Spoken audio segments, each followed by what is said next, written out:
Magandang gabi po sa inyong lahat, lalo na sa ating Panginoon na buhay. Ako po ay si Brother Freddy Ambrosio, isa sa mga manggagawa ng Panginoon sa Harvesters.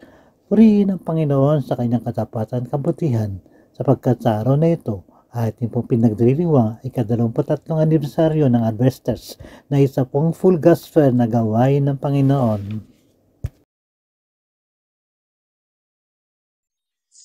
Ang Harvesters Church ay isa sa mga satellite churches ng FLCC o Filipino Language Christian Congregation.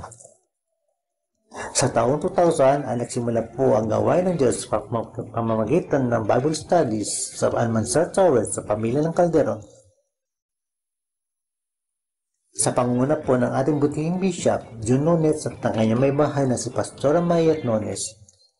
Sa patuloy na panalangin, dumadami po ang mga bilang ng dumalo at dumating sa punto na kailangan na ng isang lugar para sa regular na worship service. At sa taong 2002, it was an answer period na nagkaroon ng worship hall dito sa Fahil, sa Ibinsina Building. Bukod sa worship service every Friday, nagkaroon din po tayo ng prayer meeting, pag-aaral at Bible studies.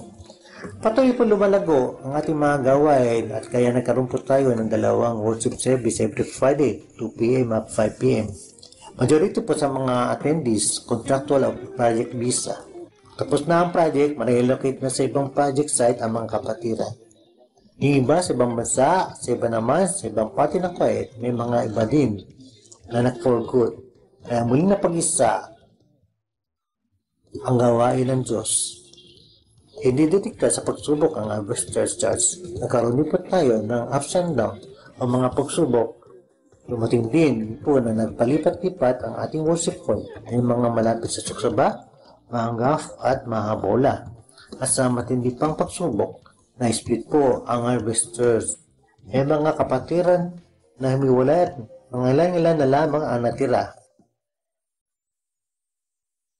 Sa taong 2020, pumasok ang pandemya ng COVID-19 sa buong mundo.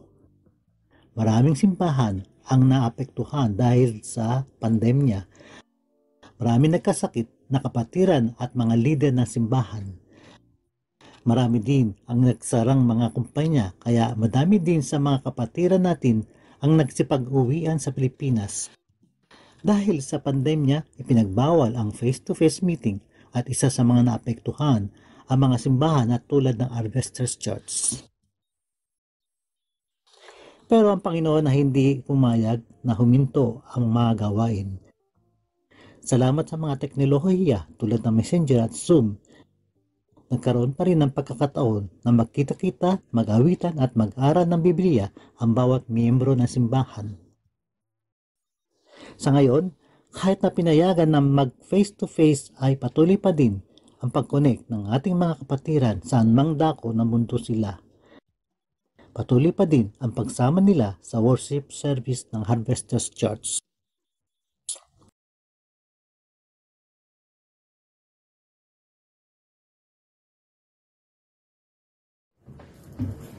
Ngayon po ay meron na rin tayong Bible study sa Mahabola na pinangunahan ng ating kapatid na Sister Neri. We are looking forward na marami pang gagawin ng Panginoon sa Harvesters. Sa Diyos lamang ang papuri.